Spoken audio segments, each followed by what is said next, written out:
Tonight, News 13 investigates a now deceased PD sheriff who a state solicitor says stole money from drug seizures. In 2023, the South Carolina Law Enforcement Division looked into former Dillon County Sheriff Douglas Purnell shortly after his death. Current Sheriff Jamie Hamilton requested the investigation, but because Purnell had already died, he never faced criminal charges. News 13's Adriana Lawrence spent weeks digging into this case and joins us live tonight in the newsroom. Adriana, how did we first hear about this? Well, Trish, this situation dates back to 2021 with the SLED investigation wrapping up in late 2024.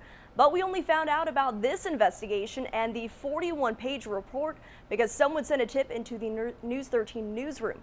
SLED says in total nearly $49,000 went unaccounted for during Purnell's tenure. Seems like nobody has the answers. Douglas Purnell was elected Dillon County Sheriff in 2020, serving the community from 2021 until August 2023 when he died from a sudden cardiac event. Following his death, his widow, family members, and colleagues found torn open evidence bags and envelopes, missing money inside of a locked drawer in his office at the Sheriff's Department. According to SLED's report, when Purnell took office, he instructed his employees to hand over any seized drug money to him.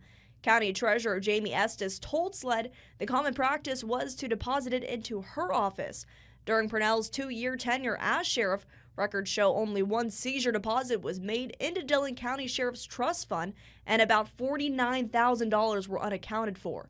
Purnell's widow, Cynthia, told SLED her husband enjoyed gambling, but never viewed it as a problem and never suspected him of stealing money. Other employees of the sheriff's office also told SLED he was known to gamble. In early 2023, Cynthia says she discovered their house was in foreclosure, and Sheriff Purnell claimed he got behind on finances. We reached out to Cynthia for an interview. She declined, saying her husband devoted his life to serving Dillon County and helping his community. Thomas Jacobs, a former DEA agent, says he worked with Purnell in the 90s and says he can't believe Purnell was involved in any gambling or theft.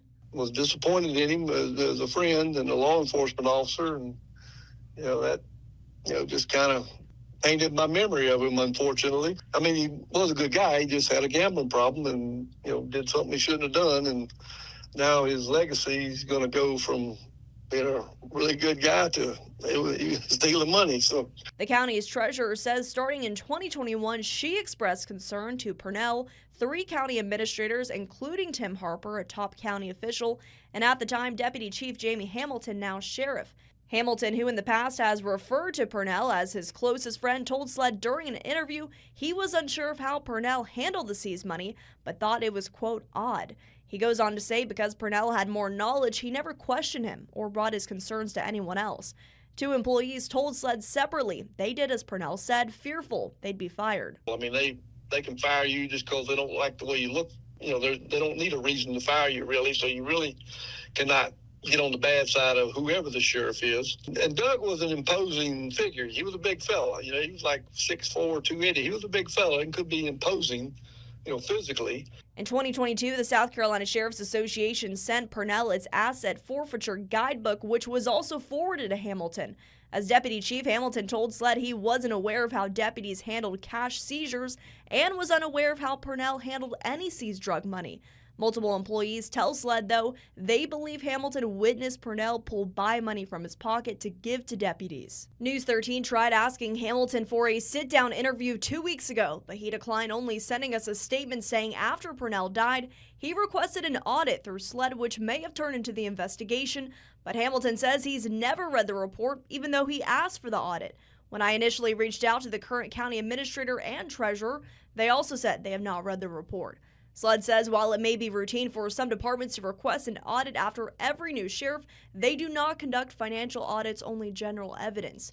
A SLED spokesperson told News 13 2 weeks ago, Hamilton did not request an audit, and according to the first page of the report, SLED received a verbal request from Dillon County Sheriff's Office Sheriff Jamie Hamilton to investigate unaccounted for funds related to drug seizures. I went back and asked Hamilton again if he requested the investigation, and he said he requested an audit. On the day of our reporting, I asked Hamilton again for any additional comment. He told us he would reach out to SLED Chief Mark Keel because he believes he requested an audit. A SLED spokesperson came back hours later and told us in part, quote, Sheriff Jamie Hamilton requested that SLED conduct an evidence inventory, and SLED did. SLED began the evidence inventory on August 24, 2023. The evidence inventory and the SLED investigation are two separate matters. However, both share the same date. Now, we did reach out to current County Administrator Tim Harper, who was hired during Purnell's tenure, but says he has no comment and does not remember Treasurer Jamie Estes bringing her concerns to him, despite what the SLED report says. We asked Jamie Hamilton if they've done anything to change how they handle seized money. He told me to reach out to Treasurer Estes' office. Estes told us when Hamilton took office, he requested her office manage the funds. You can find her full statement and our procedures on our website, WBTW.com. And if you have any information about this case, we want to hear from you. Send your tips via email to news@WBTW.com. Live in the newsroom, Adriana Lawrence, News 13.